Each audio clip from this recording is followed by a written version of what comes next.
everybody. And like Dee Dee said, we have a packed agenda, and I think it's really good because we had some people reach out to other staff members that had questions. And I know many teachers cannot be on office hours because of the times, but we would ask that if you do that, if you can do it a little earlier so we can get slides made to address those questions. We definitely want them. We want to get to the people on the ground too. So, okay, Dee Dee, go ahead. Unless you have something to say. Okay. Does the gender selected in IEP software have to reflect what is on the birth certificate? The student identifies as female, but the birth certificate says male. Okay. Well, basically, yes, it has to in the signature, unless the person has already officially changed their name and sex. But what you can do, because it's a legal document, it's just like if you change your name until it's official, you can't really sign on a legal document. So, but in the front page to satisfy the student and family, if there's that agreement, in the other section and even in the profile, you can identify that the student's name identifies as a, in this case, it would be a female, and then you can use the corresponding pronouns within the IEP. I'm not sure who sent that in, but I know we get a lot of questions around gender and whatnot. So does anybody have any questions specifically on that? Or have had any, let's say, difficulty with that? But if they have officially changed their name and sex, you can't, yeah, you then they sign as who they are now. But to be sensitive to their identification, like I said, they'll sign legal name and you would document in other and refer to them as the pronoun they would want. And refer to them throughout the IEP as as the name they have chosen. Exactly. Okay. If no questions there, Dee Dee, you want to bring up the next slide? For transition, should the goal be written as a future goal, and does it need to be measurable in terms of having percentages and trials? Audience, does it or does it need percentages? No. Okay.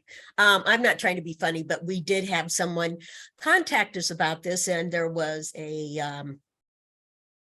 someone in a higher position saying that no, it had to be measurable and have percentages. And I did ask the people to have him call me.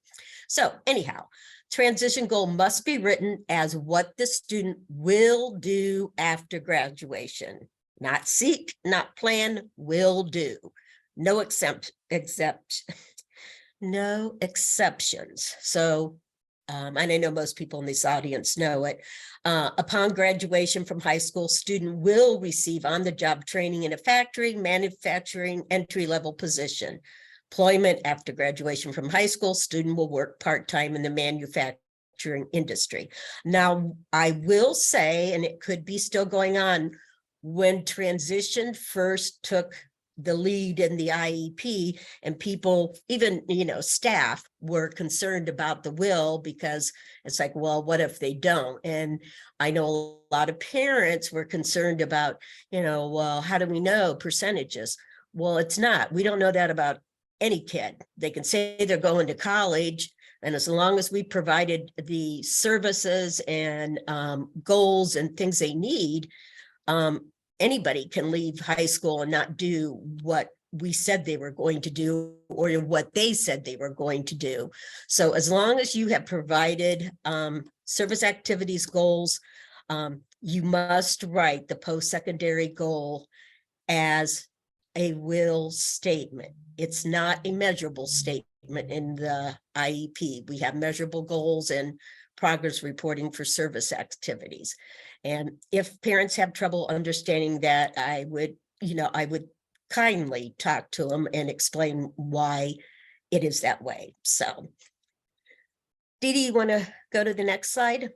So, is the language that is used in the service activities student first, person responsible first? For example, the student will or the intervention specialist will. The student never will.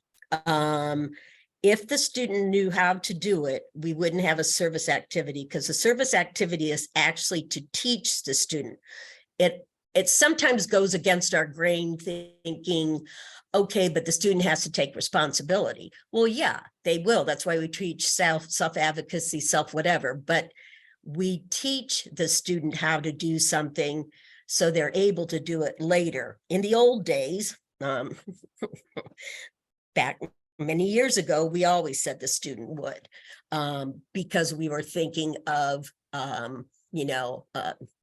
self-advocacy, self-determination, but basically if they don't know how to do it, that's what we're teaching them. So no, and it doesn't have to say, a lot of times we say the district will, the intervention specialist will, it always would come back on the district, but there's no right or wrong if you were under a review, unless you said the student will. And we have seen that on occasion, and don't worry, they pick up on that right away. It's the intervention specialist will, the district will. Now, if you have an agency, you can put the agency, but know that if the agency doesn't provide it, it's still coming back on the district. So you would be keeping in touch with that agency that's supposed to provide the service. And there's nothing wrong with saying the agency is providing the service. So that's most of what I think we had for transition. And like I said, I'll gladly take any information or any questions people may have concerning that. I know how in the past that used to be confusing. So what is meant by supplemental for alternate assessment? So basically an alternate assessment, we now know most of our students take the alternate assessment. I'm sorry, I can't talk today. On the computer. So their responses are via the computer. Someone can enter them for them if they're not able to do it on their own. However, some students, there are a few that need the printed materials for the question and or the response choices.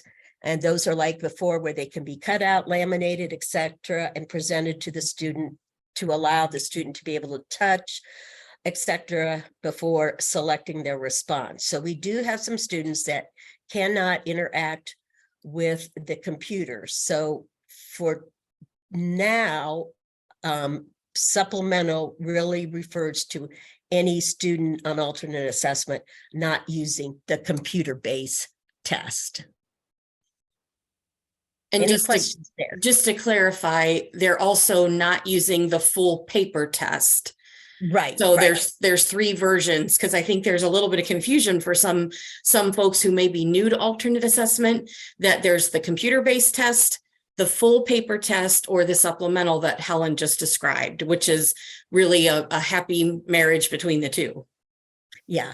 Thanks, Dee Dee, because I really forgot about the all paper test.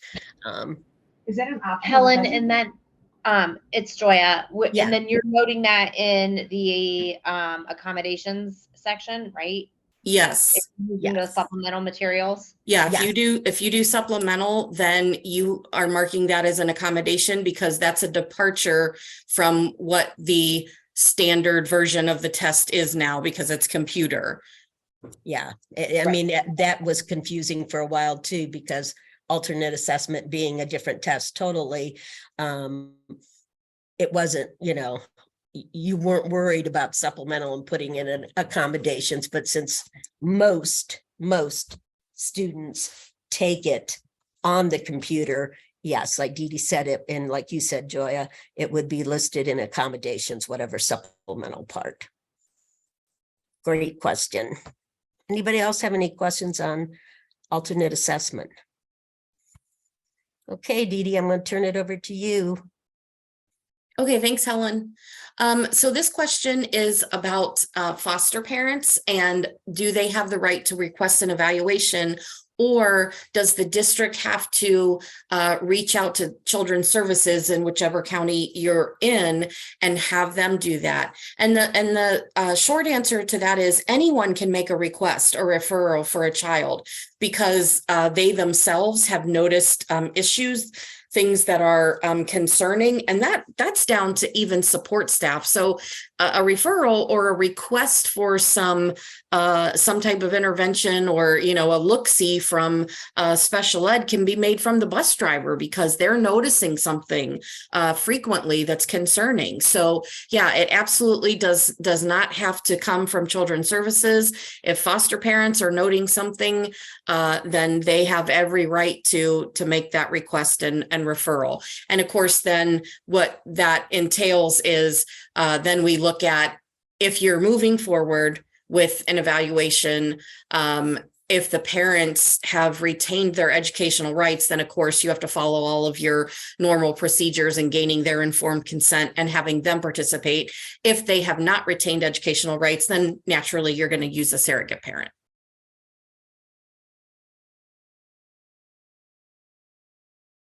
Okay, next is, what is the proper procedure for dismissing a related service from the IEP when it's a non-evaluation year? So the question often comes up of, do we have to do an entire new evaluation?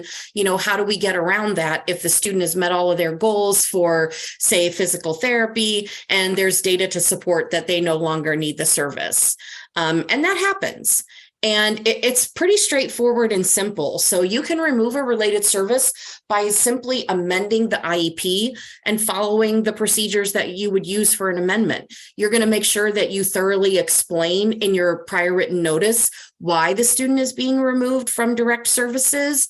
And you're going to cite that, you know, in the questions where it asks, what data did you look at, et cetera, you're going to give the rationale for the fact that the student has made progress, has mastered everything, is no longer showing any need or deficit in that specific area. The only thing we do want to just give you a little caution on is, and this is not a requirement by any means, but it really is best practice.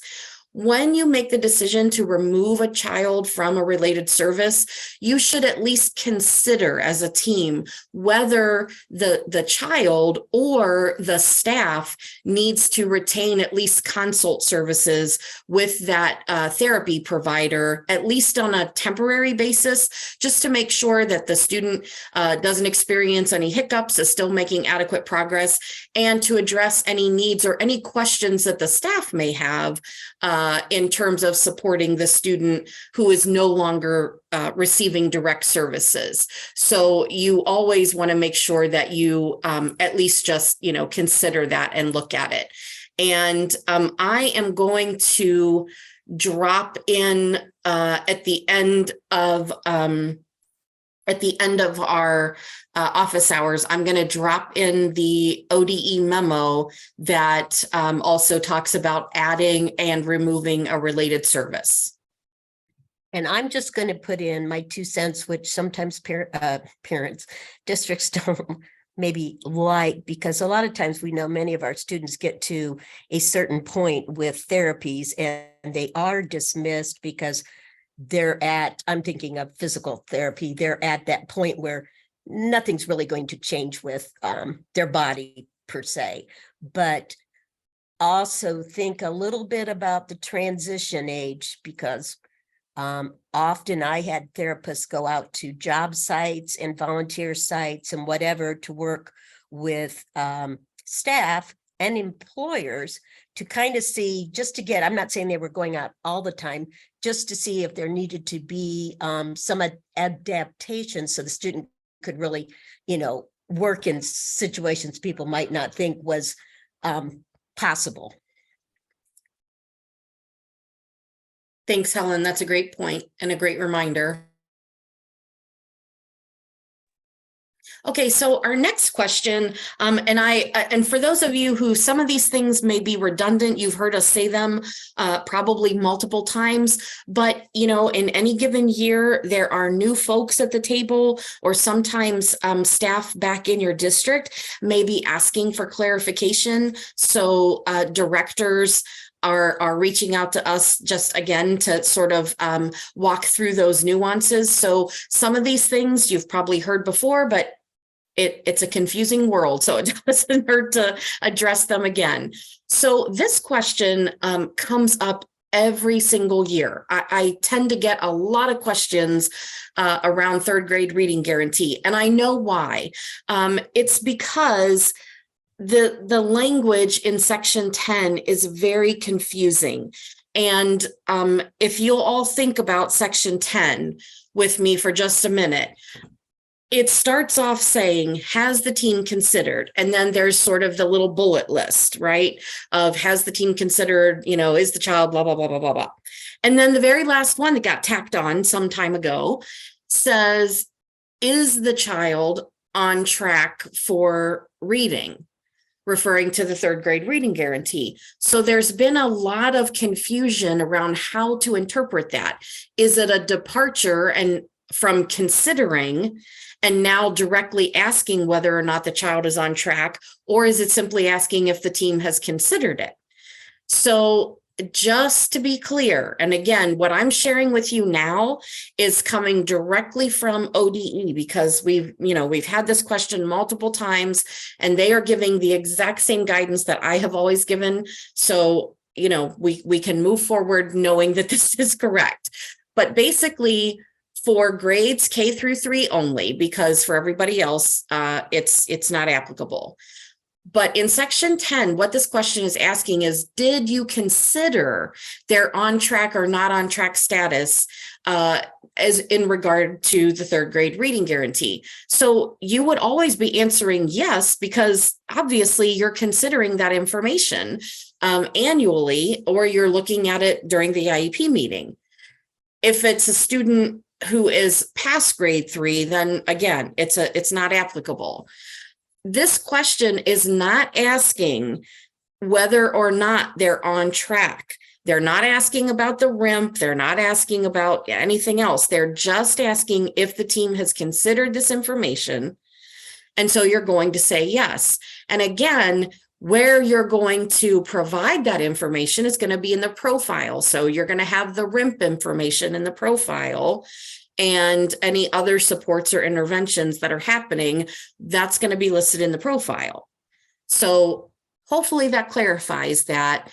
And then, of course, we're going to see things, obviously, probably in terms of like if there's a reading goal, it might be mentioned in the PLOP again, or under the accommodation section or the testing section. But again, this question is specifically just asking, has the team considered? Which might seem silly to everyone because there's that whole list of has the team considered. But it's that section 10 is intended just to sort of be a final check before we wrap up the IEP, before we get to testing exemptions and then close things out. Have we made sure that we've looked at all of these things? Is there anything we missed? So that's why it's there. We have given feedback to the state that question, the way it's phrased, causes a lot of confusion, and we've made the recommendation that it be reworded to literally read, has the team considered, whether the child is on track or not, so that this will not happen in the future. But we don't know when there's going to be a revision of the IEP. So again, we just want to clarify that's what it's asking. So you should always be answering yes.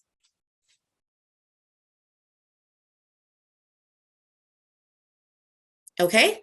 The next question is for our particularly for our students of low incidence. What language can teachers use when they're writing the goals and they're referring to grade level, when students are really far behind, even when you're using the extended standards? And also, what do we do about our K2 students because they don't have standards, they don't have extended standards? And we just want to clarify again, and again, these are things you've probably heard us say multiple times, but there is no requirement that you state the grade level. What is a requirement is that if you say grade level math problems, then OEC comes down very hard that you have to say which grade level. But you don't have to say grade level at all. It's okay if you say grade level, it's perfectly acceptable. There's lots of reasons why you would, but you don't have to. And there are a lot of ways to write the goal without saying grade level. If you're concerned about that grade level comparison statement in the PLOP, for our students of low incidence, you can compare to the lowest complexity level of the extended standards or the learning progressions. For students who are kindergarten through second grade, you would compare to the learning progressions because there aren't extended standards for them. The other thing is if that even is so far apart that it's offensive to parents to be beat over the head again and again with how far their child is from, grade level expectations, you are also allowed to use IEP team expectations as your comparison statement. That should be done few and far between, and that's really only for the students with the most complex needs. The reason we have extended standards and learning progressions are to meet the needs of those students. So that's really what you should be referencing. But I'm going to give you just fast and furious. These are just a few examples. Some of these we have already had and shared. Some of these I literally just came up with on the fly, putting slides together of ways that you can state the condition without saying grade level. So you could say, given a set of multi-step word problems and manipulatives, the student will blah, blah, blah. Given triple-digit multiplication problems in a calculator, the student will solve with 80% accuracy, blah, blah, blah, blah. Given double-digit addition, subtraction without regrouping, you could say when reading literary text and given a word bank, the student will. When given informational text and a graphic organizer, the student will. So I'm talking about reading, but I'm not saying, a grade level there. For our younger students or our students who do not read, you can say things like after listening to a story and given 2 to 3 choices, the student will identify blah, blah, blah. Or when read a familiar story and shown a character map or provided visuals of the characters, the student will, whatever it is you want them to do. Given a purchase amount, the student will calculate by counting on. And then I threw in a couple of higher level examples for our older, maybe high school students that still don't use grade level, but are achieving, at a higher level of complexity. So given a calculator and 1 to 2 verbal or visual prompts, the student will solve a 2-step linear equation in 1 variable. And then of course you would put in what the mastery would look like for that. Or given a trinomial and 2 visual prompts, the student will perform a complete factor of the trinomial, whatever you want, 80% of opportunities over, 3 consecutive weeks or whatever the case may be. So hopefully having some examples helps people feel more comfortable with ways to write goals without. And we have lots more, and literally Helen and I could sit here for 2 hours and come up with example after example of ways that you can write the condition. So if you have further questions or someone's really struggling with that, you can always reach out to us.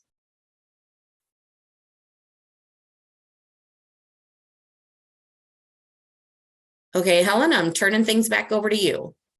Okay, but Dee Dee, didn't we go to extended standards or learning progressions for K through 3rd?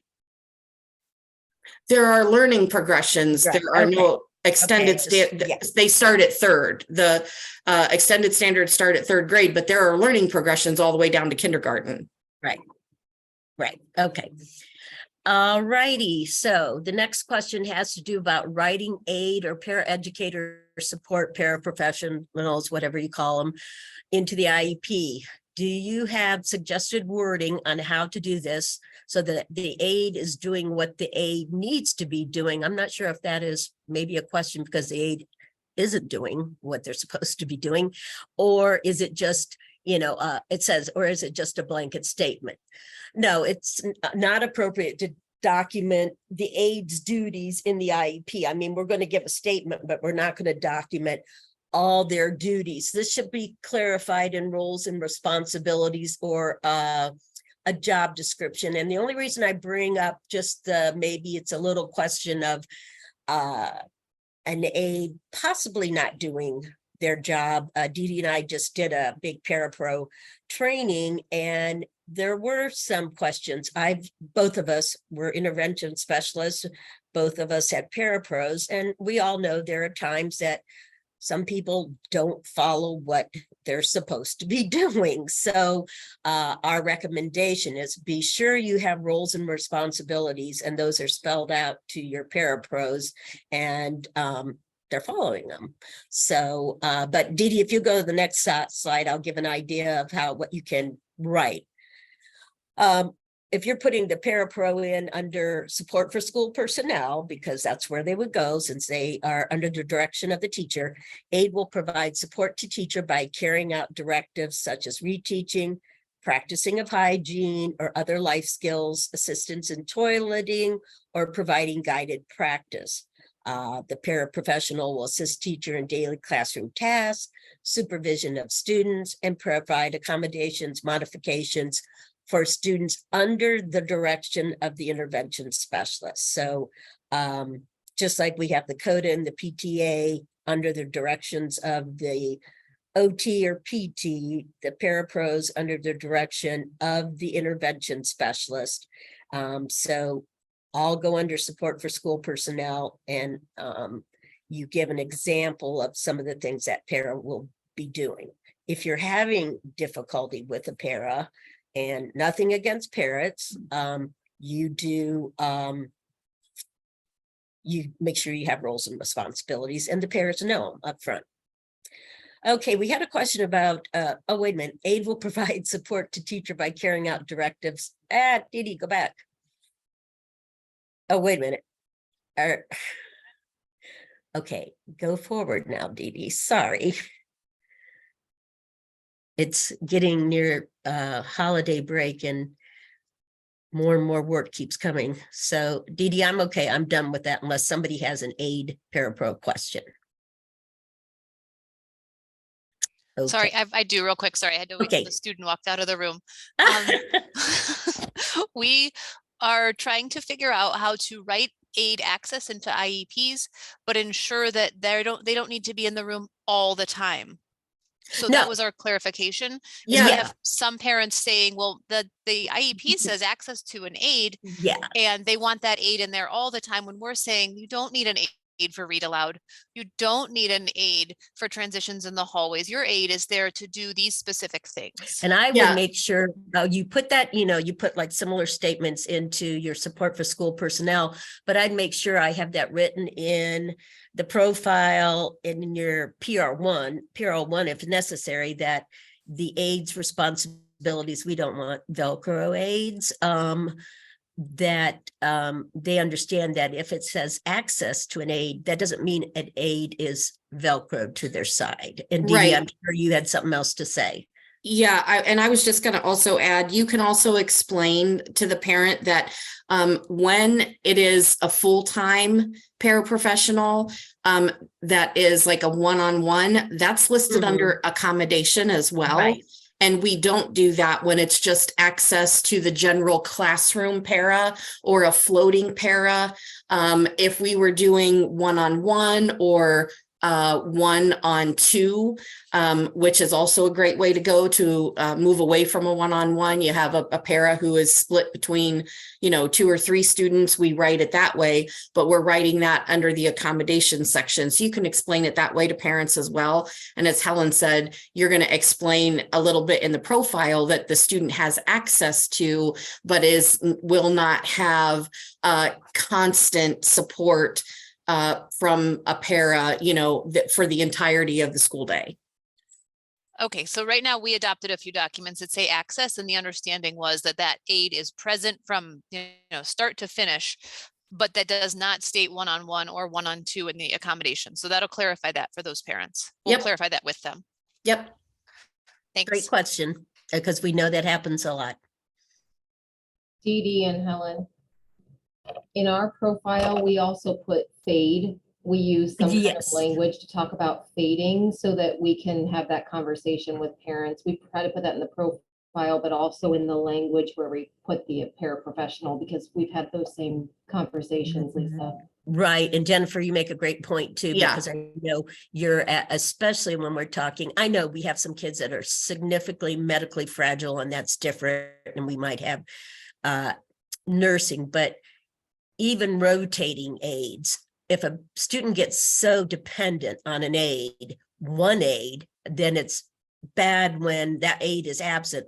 And also as a kid gets older, fading that aide, because unless they're going to be in a situation of totally support, you don't want a student that has the capabilities to be more or less held back by having an aide that's doing everything for him. So yes, I really like that being added, that fading the aide, because that Right. is the idea. If you are fading. Now, there are students who you're not fading because they legitimately need that access to, to the aid, or they need that. So you wouldn't say it in those cases, but absolutely, if that's the goal, is to gradually reduce the student's dependence on the para. And as Helen said, as students get older, then definitely that's the perfect language to use. So thanks for adding that. All right, Helen, if nothing else, I think you can move on to the prioritization.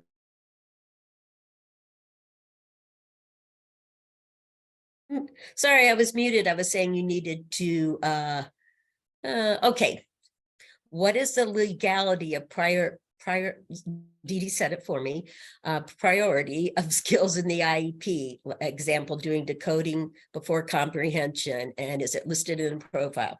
No, what you really need to know when we talk about priority skills, because we know on an IEP, even for kids with multiple disabilities, you cannot have 21 goals, or because there's no way you can do 21 goals. So you do say in the profile, these are going to be the skills that we need to prioritize for this IEP. And I do think when we got this question, someone may have been thinking too, are we going to prioritize, like in, I think it was decoding or something else, if we have to do it, write our goals in a certain order? No, you do not, but you do need to say if the student has, many needs, that you are prioritizing these skills for this reason in this IEP, because like I said, we have kids that have a multitude of needs, but we cannot do everything in 1 year. It doesn't mean you're not going to also focus on some of those needs. You're just not taking data. It's not going into the IEP. So you may state it in the profile that the team has agreed upon a prior, I don't know why I have trouble with that word. Prioritization. Keep going, Helen. Thank you, Dee Dee. Of needs, and the current IEP will focus on the skill with an explanation of why the team has opted to not address the other skills, which is basically what I kind of said, because I know there still are parents that want, especially in a student with multiple disabilities, 21 goals. And maybe back in the day, we used to write those, but there's no way you can really accomplish 21. You pick the most significant, and that's what you take data on. It's not like you ignore the rest. I mean, you're just not putting them all in the IEP. Thank you, Dee Dee, for my assistance or my accommodation in pronouncing that word. You'll help me next time. All right. So the next question is about assistive technology, and we get this a lot too. And you've probably heard us talk about, there's a lot of overlap between something going in assistive technology in Section 7 and under accommodations, and how specific it needs to be in the AT box. Is it okay if it's either place? What's the preferred location? And do you have to have a qualifier for assistive tech, like when it's going to happen? And the short answer is this. Assistive technology should always be listed in that section. And the reason for that is we just want to make it clear and clean that when we're talking about assistive technology, we're talking about a tangible something that is given to the student, or we're talking about specific training to help the student access a tangible something. It is a physical something, even if it's a piece of cardstock with a cutout window in it to only allow one line of text at a time. That's low tech, but it's still assistive technology. So we want to make sure that all of those tangible somethings are listed there so that it's very easy for anyone implementing the IEP to see exactly what needs to be provided for the child. We want to include both low tech and high tech supports that the students require. I just mentioned, I call it a magic window. I'm sure there's actually a technical term, but the piece of paper with the little cutout so that it's masking the rest of the text and only allowing 1 to 2 lines of text at a time for a student who would be overwhelmed looking at an entire page. Manipulatives, visual schedules, all of those things are also assistive technology, and they often are overlooked and forgotten about. And so when someone new comes on board or the child moves to a new district, people look at the IEP and nobody realizes that, hey, this is a kiddo who is completely dependent on, a picture schedule, or needs to have, the graphic organizer. A graphic organizer is assistive technology. It's low tech, but it's assistive tech. So all of those things need to be listed there. When we get to accommodations, yes, if the student is going to use the calculator for only certain things, you need to specify when the calculator is going to be used. Is it only going to be used when the student is doing multi-step word problems, or the student is going to be doing multi-step calculations, or, multiplication and division, but when they're doing single digit addition, subtraction, or double digit with regrouping, you don't want them to use a calculator. You need to specify that. If you're talking about, the student is going to use speech to text when the writing assignment requires more than 3 sentences or more than 1 paragraph, whatever the case may be, that's where you do have to spell it out. It's not only it's not only okay to add that qualifier, it's actually required. And one thing we can tell you is over the past, I would say 3 to 4 years, OEC has really gotten much, much stricter and pickier about this. We used to say, rule of construct, as long as it's in there somewhere, they're okay. And it's not that they won't look in other places, but there's a reason to have things where they belong and really clearly spelled out, so that we have that nice flow from the specially designed instruction to the accommodations to the assistive technology. I'm going to put a little plug in here and suggest that if you have any questions at all about what that should look like, that you go into our Canvas course in IEP Beyond Compliance. You do not have to watch the whole course. Module 6 talks about Section 7.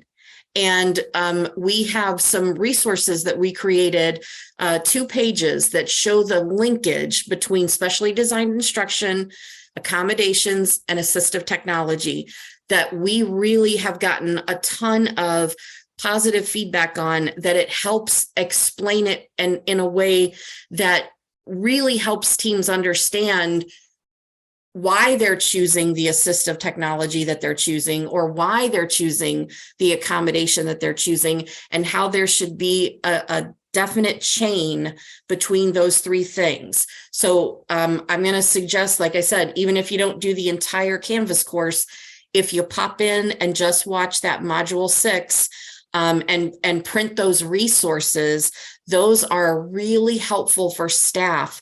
It helps clarify your thinking around that that chain again between SDI accommodations and assistive tech, and really makes the assistive tech part much clearer and cleaner.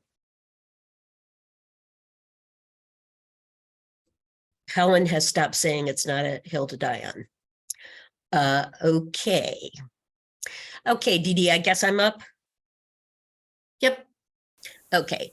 It says, where is it suggested that we inform parents of the typical amount of weekly minutes if they are written monthly, like 120 minutes per month? And then when do we put typically 30 minutes per week?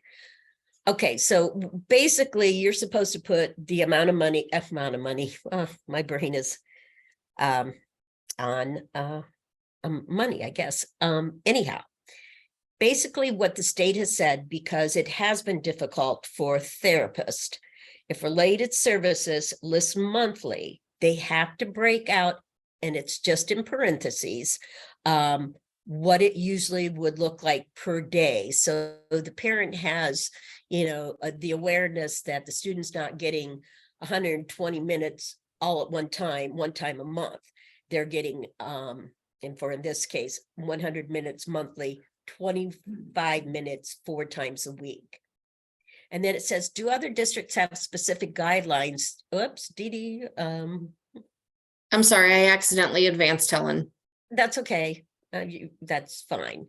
So I really didn't have a whole lot more to say about that. I think we've kind of explained this. I do think we probably talked about it in our IEP module, but if there are any specific questions, now I will tell you, monitors expect other people, other intervention specialists and that to have everything spelled out weekly, not monthly. Right, weekly or daily. The only people that can get away with monthly are related service providers. Exactly. Thank you, Helen. Okay. Okay. Thank you.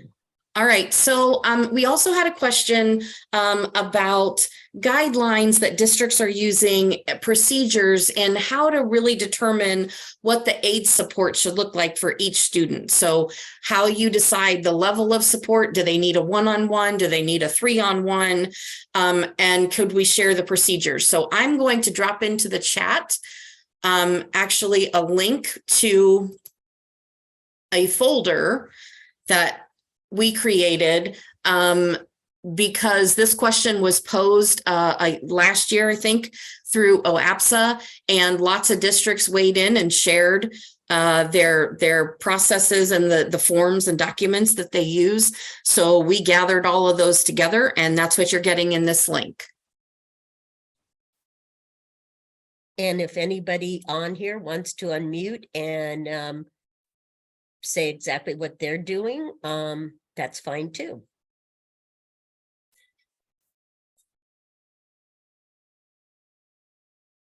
Okay, and like Dee Dee said, there's a lot of examples in the link that she put in the chat. Okay, Dee Dee, is this me or you? Yep, this is you. Oh, okay.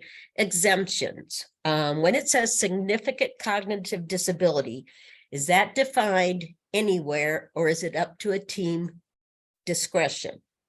Okay, significantly sub-average general intellectual functionally, concurrently with deficits in adaptive behavior, and manifests during developmental period that adversely affects educational performance. And there is where you can find it in IDEA.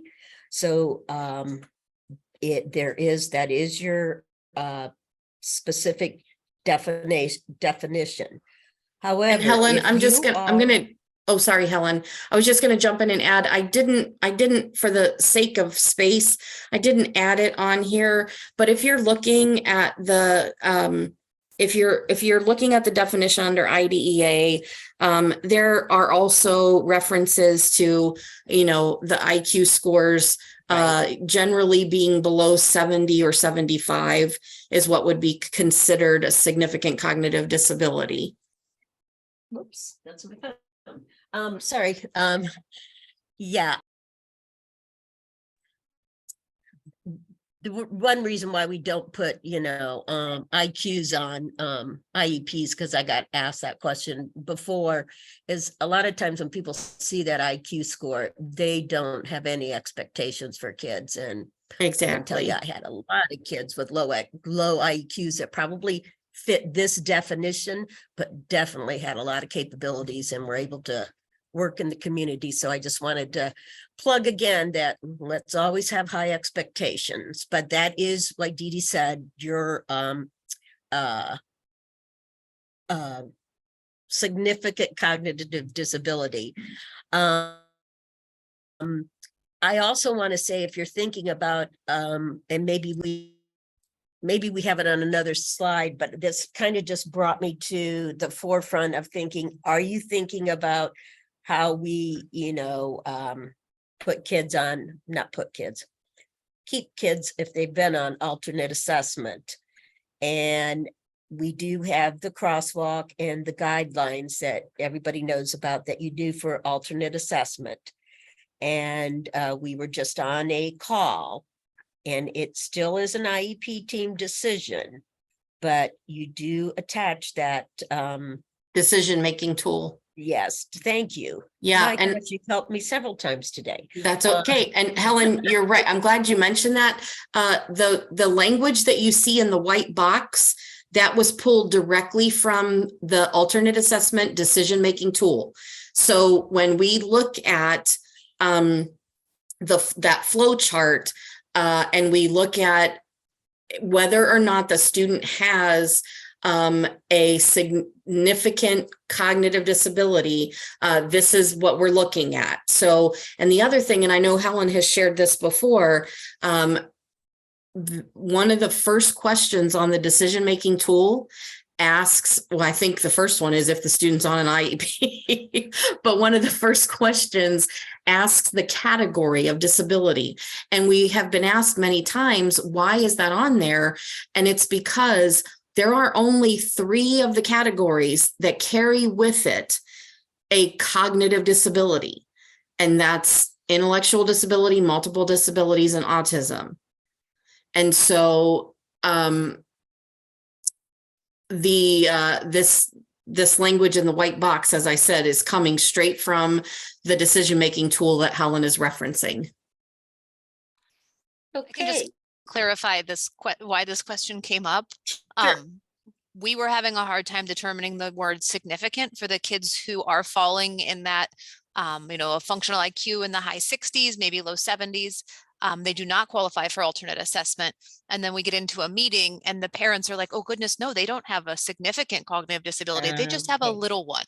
Yes, okay. So we wanted to clarify, make sure we were understanding that significant is in terms of the general population, not in terms of other people who have cognitive disabilities. Right. And I think, with sometimes even educators that work with kids with significant cognitive disabilities, or with intellectual disabilities, sometimes, you have that star in your classroom and you forget sometimes, oh, well, wait a minute, if I pay, compared to, like your typical or whatever is typical neurotypical student, you get thinking, oh my gosh, he's so much higher functioning. But I would say probably parents often, like you said, do that.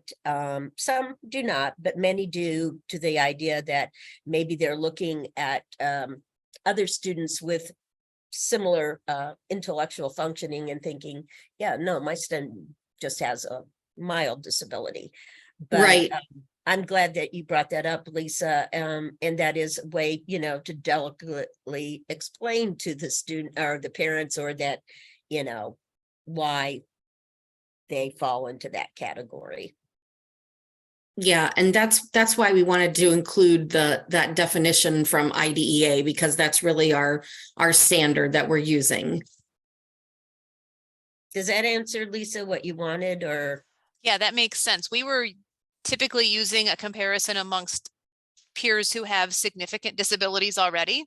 Mhm. So it does clarify, because we then can talk about exemption from the third grade reading guarantee for students with multiple disabilities, Yes, even if they're the higher functioning population of our multiply disabled students. Exactly. Thanks. good question, thanks. Okay. Okay, Dee Dee? well, do we have any other questions that we have not addressed? I think we went through about 14 in total, but if you have something else, now is your chance to unmute and ask or drop it into the chat. And we'll give you a couple minutes, and then if you prefer us to stop the recording, we will. And then Dee Dee, we have 2 people that will be staying on after we stop, after we're done. Okay, and once we stop, I'm going to also drop that ODE link into the Perfect. chat. I just couldn't do it because I couldn't get to my desktop while I was presenting. Okay, like I said, if any, does someone want us to stop recording so that they can ask a question? Yes, okay, stop recording, Dee Dee. Please. Okay, well, That thank you, sounded everyone. Kind of bossy. Thank you, everyone. And we're gonna pretend close out and say we hope to see you in January, but we're not really leaving.